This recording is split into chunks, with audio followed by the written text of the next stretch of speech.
మధ్యలో ఉప ఎన్నికలకు చాలా పోయినాడు 2004 నుంచి 2009 మధ్యలో చాలాసార్లు పోయిండు, చాలా సార్లు ఉప ఎన్నికలు పోయి ఓడిపోయిండు, ఓడిపోయి సూసైడ్లు చేసుకునే ఒక హీట్ కూడా నడిచింది. ఆ వార్తలు బాగా వచ్చినాయి.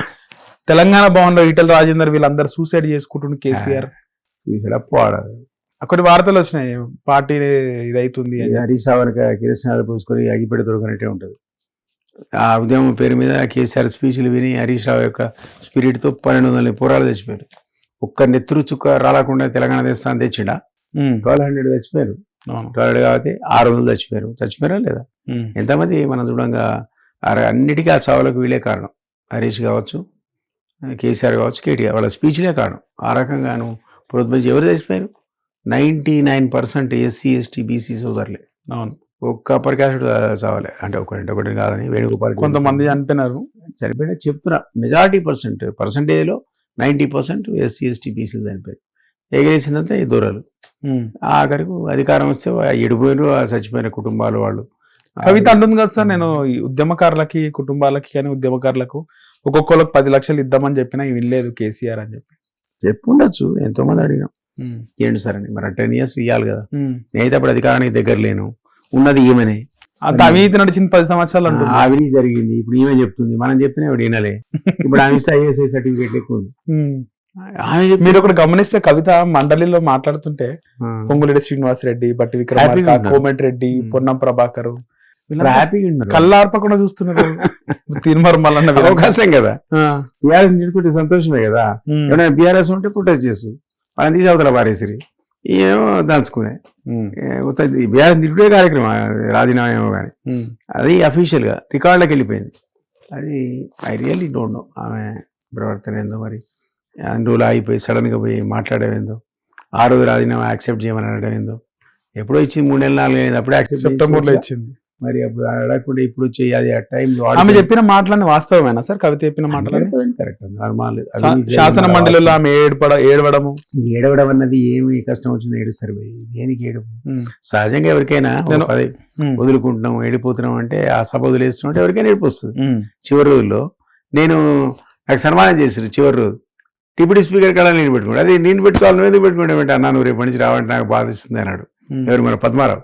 ఓకే, కైండ్ హార్టెడ్, సాఫ్ట్, ఒక మనిషి తెలిపన రాడు అంటే ఎప్పుడు తెలంగాణ గురించి మాట్లాడి విన్నారు కదా. అరే మా అన్న రావట్లేదని ఆయన కళ్ళ నీళ్ళు పెట్టుకున్నాడు. పాపం నాకు రాలే నీళ్ళు, ఆయనకు వచ్చినాయి. అట్లా ఎమోషనల్ కావడం అన్నది సహజంగా లేడీస్కి ఎక్కువ ఉంటుంది మనకంటే. ఆమె ఎమోషనల్ అయి ఉండొచ్చు, కాదని తప్పు పట్టడానికి వీలే లేదు ఆ విషయంలో. కానీ బట్ అది చెప్పిన వాస్తవాలు కదా. అవినీతి జరిగిందని, తండ్రి పట్టించుకోలేదని, ఓ కోటరీ అని. ఈమెకు అన్యాయం జరిగింది మనకు తెలియదు. ఆమె ఉత్తరాలు రాసి 8 ఉత్తరాలు రాసిన నీకేం తెలుసు నాకేం తెలుసు ఆ ఉత్తరాలని రాసిన. ఉత్తరం బయట ఎవరు పెట్టినొచ్చు సార్? అప్పుడు ఉత్తరం అన్నది దయ్యాలు భూతాలు అక్కడ ఉన్నాయి, అవి పెట్టినాయేమో మనకేం తెలుసు. ఆ భూతాల దయ్యాల పేర్లు కూడా చెప్పేటం తర్వాత. అదన్నా ఆ కారణాలన్నీ ఇప్పుడు వినడానికి ఆశ్చర్యం అనిపిస్తుంది. మరి ఆ రోజు 10 ఏళ్ళ నువ్వేం చేసినావు? సెకండ్ టర్మ్ లోనే చెప్పాలి. నేను 2009లో బయటకు వచ్చిన, అధికారంలో ఉన్న పార్టీలను వదిలిపెట్టి వచ్చినాను. ఎప్పుడు అధికారంలో నేను బయటికి పోతా. అధికారంలో దాంట్లో ఉంది కదా, నువ్వు బయటికి రావాలి కదా. ఈ తప్పు జరుగుతుంది, ఇలా అవినీతి చేస్తున్నారు, డ్యూటీ జరుగుతుంది, మా నాన్న తెలుసు వాట్ ఎవర్, అప్పుడు చెప్పాలి. ఇప్పుడు మా నాన్న బోలాశంకరుడు ఇదంతా ఆయన తెలియకుండా నమ్ముతాను. ఎట్లానండి బోలాశంకరుడు? కోట్ల కొద్ది అవినీతి జరుగుతాయి, మా నాన్న తెలియదు అంటే మరి చాతగాని ముఖ్యమంత్రి కింద లెక్క. నిజమైతే ముఖ్యమంత్రి చాతగానుడు, తప్పు కదా. ఈ టైప్ ఆఫ్ అలిగేషన్స్ ఈరోజు నువ్వు ఏ రకంగా దాన్ని జస్టిఫై చేస్తావు అనేది నేను అంటున్నా. సో ఆమెకు అవకాశం లేదు జస్టిఫికేషన్కి. అప్పుడు చేస్తుంది, ఇప్పుడు చేస్తుంది. ఇప్పుడు ఏంటంటే నీకు సారీ ఉద్యమకారులకు ఇస్తా, 2014 నుంచి ఎంక్వైరీ చేయిస్తా, నేనే సీఎం అంటారు. ఊరి నేను దాకా మీ నాన్న సీఎం అంటారు, ఇప్పుడు నువ్వు సీఎం అంటావు. రేపు మళ్ళీ ఏమైనా మనం సీఎం చేసుకుందాం. అది ఉన్నదేమో హక్కు ఉండొచ్చు. జైలు పోయిన లేదా సీఎంలు అవుతారట, ఇప్పుడు వచ్చింది కాబట్టి అవుతుందేమో, మనకేమరక. నేను ఇంత ఇంచ్ మందం కూడా నేను అవినీతి చేయలే అని కవిత అంటుంది. నాకేం నమ్ముతారా సార్? జనాలు నమ్ముతారా? అసలు మా నాన్న బోలాశంకరుడు, ఆయనకి ఏం తెలియదు, శుద్ధ పూస అని అంటుంది. నమ్ముతాను? అది జరుగుద్దా? పాసిబులా? అందరినీ పీకవతల వారేస్తాడండి. మన్మోహన్ సింగ్ ఆనెస్ట్ అంటే మనం అందరం నమ్మచ్చు, చుట్టూ వాళ్ళ దొంగలంటే మనం నమ్మచ్చు. కానీ కేసీఆర్ ఆనెస్ట్ అంటే నమ్ముతాను? నమ్మవు కదా. ఆయన దానికి తెలియకుండా జరిగే సమస్య లేదు. మన్మోహన్ సింగ్ అంటే ఓ రిమోట్ కంట్రోల్ ఉన్నాడు, ఆయన మాత్రం హానెస్ట్ నడిపించాడు. పీరాజరావు హానెస్ట్, చుట్టూ అంతా దొంగలు అని నమ్ముతాం మనం, మనకు తెలుసు కాబట్టి. సుప్రీంకోర్టు దాపోయి ఆ ₹1 కోటి కూడా తీసుకుంటూ ప్రూవ్ చేయలేకపోయారు. అది వేరు. ఈమె మా నాన్న హానెస్ట్ అంటే మనమే అనుకుంటే ఆ రోజు చెప్పులో గతి లేదు, సీరియల్లో గతి లేదు. ఉద్యమకాలంలో ఎట్లా వచ్చినాయి కోట్లు? కేసీఆర్ కి, కేసీఆర్ కానీ, కేటీఆర్ కానీ, హరీష్ కానీ. ఫామ్ హౌస్ ఎక్కడ అండి? తిరుమల మళ్ళీ అడుగుతాడు కదా, సీఎం అడుగుతున్నాడు, ఈ ఫామ్ హౌస్ ఎక్కడిది, ఆ ఫామ్ హౌస్ ఎక్కడి మరి చెప్పు. వాస్తవానికి ఆయన గజ్వెల్ ఫామ్ హౌస్ ఆయన ముఖ్యమంత్రి అయిన తర్వాత విస్తరించిండు, చుట్టుముట్టున్న గ్రామస్తులకి ఎంతో కొంత డబ్బులు ఇచ్చి ఆ ఫామ్ హౌస్ ని విస్తరించిండు. నిజమేనా సార్? మనకి ఏం తెలుస్తుంది, ఎక్కడో కొనాలి కదా, ఎక్స్పాండ్ చేయాలి కదా, ఎట్లయితే ఎక్స్పాండ్. సో సీఎం లెవెల్లో ఉన్నోడికి ఏదో లెక్కన కొందరు ఉత్తరేసిపోతారు సీఎం కాబట్టి, అవునా కదా? నీకు ప్రసన్నం చేసుకునేందుకు, ప్రసన్నం చేసుకునేందుకు ఇప్పుడు నీకు 50 ఎకరాలు ఉంది, సరే 10 ఎకరాలు తీసుకుంటే మీకు ఇస్తున్నా అంటే సీఎం పక్కకుంటే వాడు 40 ఎకరాలు ఇట్లా అయిపోయా రేటు. పక్కకు హరీష్ ఉంది, సీఎం ఉందంటే వాడు రోడ్ వేసే వేరే పొటెన్షియల్ క్రియేట్ చేసే లైట్లు వేసే సీఎం దానికోసం. నీ డెవలప్మెంట్, నీ పక్కన నీ ఎకరాలు దేవుడు దానికంటే 100 రెట్లు వస్తాయి నీకు పైసలు. సో అట్లా ఒక ప్లానింగ్లో ఉంటుంది. బట్ అన్ని 100 ఎకరాలు వాళ్ళు మనకేం తెలుసు, డ్రోన్లు ఎగరేసి మరి సినిమాలు చూపించాడు మనకు రేవంత్ రెడ్డి. సో అవన్నీ ఎక్కడివి, అంతకుముందు ఉద్యమం అప్పుడు లేవు కదా.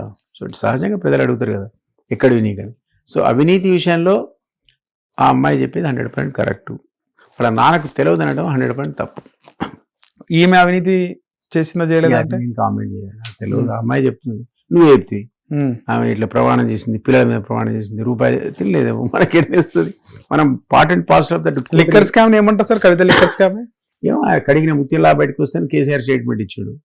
మరి ముత్య వ్యవస్థ, వజ్రం వ్యవస్థ కాలం నిర్ణయిస్తుంది, మనకు తెలియదు. దాన్ని లాలో ఒక బేసిక్ ప్రిన్సిపల్ ఉంటుంది, ఎవరిని కూడా నువ్వు దొంగనడానికి వీల్లేదు. ఆ లా ఏముంటుందంటే నువ్వు నిర్దోషివే. ఈ ప్రభుత్వం ప్రాసిక్యూటర్ని ఏంటి అంటారు, నిరూపించాల్సింది ప్రభుత్వం యొక్క బాధ్యత.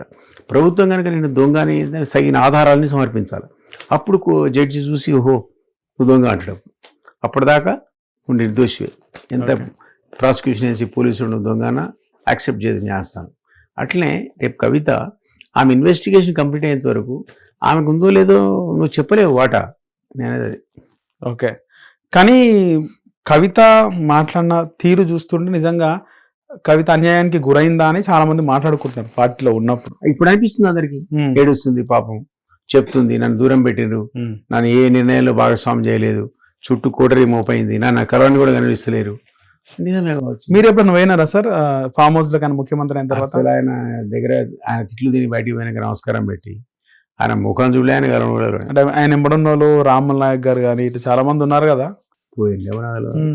అంటే మీకెప్పుడన్నా మాట్లాడే అసలు ట్రై చేయలే. నాకేం అవసరం భయ్, ముఖ్యమంత్రి అయితే ఏంది, నాకు ప్రధానమంత్రి అయితే నా ఆత్మగౌరవం నాది. ఏమంటుంది ఆత్మగౌరవ పోరాటమే, నాకు ఆత్మగౌరవ పోరాటమే. I don't care. పోవాలనిపేదే ఎందుకు నీకు ఆ పదవి కోసమా? రేవంత్ రెడ్డి గారు కూడా కేర్ చేయలేడు, అధికారంలో కదా.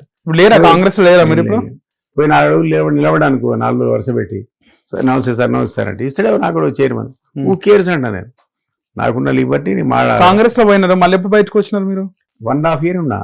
ఆయన 6 సార్లు కలిసిన, ప్రతిసారి నమస్తే అన్న బాగున్నా చేయగలిపితే లోపలి పోతే పిలోడు అంతే. 6 times వెయిట్ చేసిన. పిఎన్ అడిగి చెప్పురా నాయన అంటే చెప్తున్నా సార్ అంటే 2 hours మళ్ళీ. రేవంత్ రెడ్డి పిఎం మీద చాలా కంప్లైంట్ వచ్చినాయి సార్ గతంలో. జైపాల్ రెడ్డి గతంలో బాబుమోహన్ కూడా దీని గురించి చెప్పిండు, జైపాల్ రెడ్డి అంట.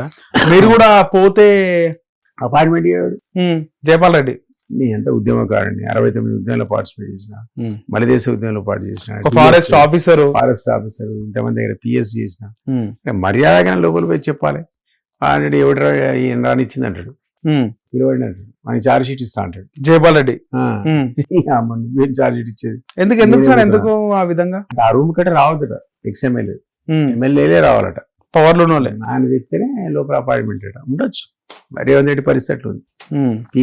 కానీ ఏదన్నా రేవంత్ రెడ్డి వాళ్ళ ఆదేశాలు ఇస్తేనే వాళ్ళు చేస్తారు కదా సార్. అంతేగాని చెప్పుకుంటాడు దిలీప్ అని వచ్చినట్టే ఉండని అంటుంటాడు. 6 సార్లు పోయినా అపాయింట్మెంట్ అయిపోతే నేను ఏం చేయాలి, అందుకే వదిలేసిన తిక్కలేసి బయటకు వచ్చేసినారు అంతే. హిట్ టీవీ యాప్, ఇందులో short news, live news, entertainment shows, movies, digital magazines తో పాటు మీ జిల్లా వార్తలను కూడా ఫ్రీగా చూడొచ్చు.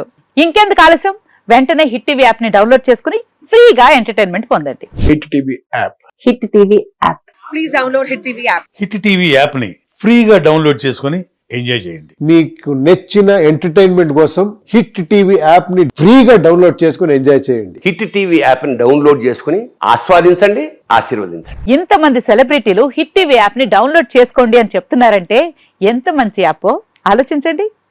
అమెరికా అమెరికా అమెరికా అమెరికాలో చదవాలనుకునే వాళ్ళకి విశ్వసనీయమైన పేరు మన శౌర్య కన్సల్టెన్సీ. UK లో 1 year masters. UK లో 1 year masters. 2 years work permit up to 5 years visa. Contact Saurya Consultancy. Contact 89851 89851.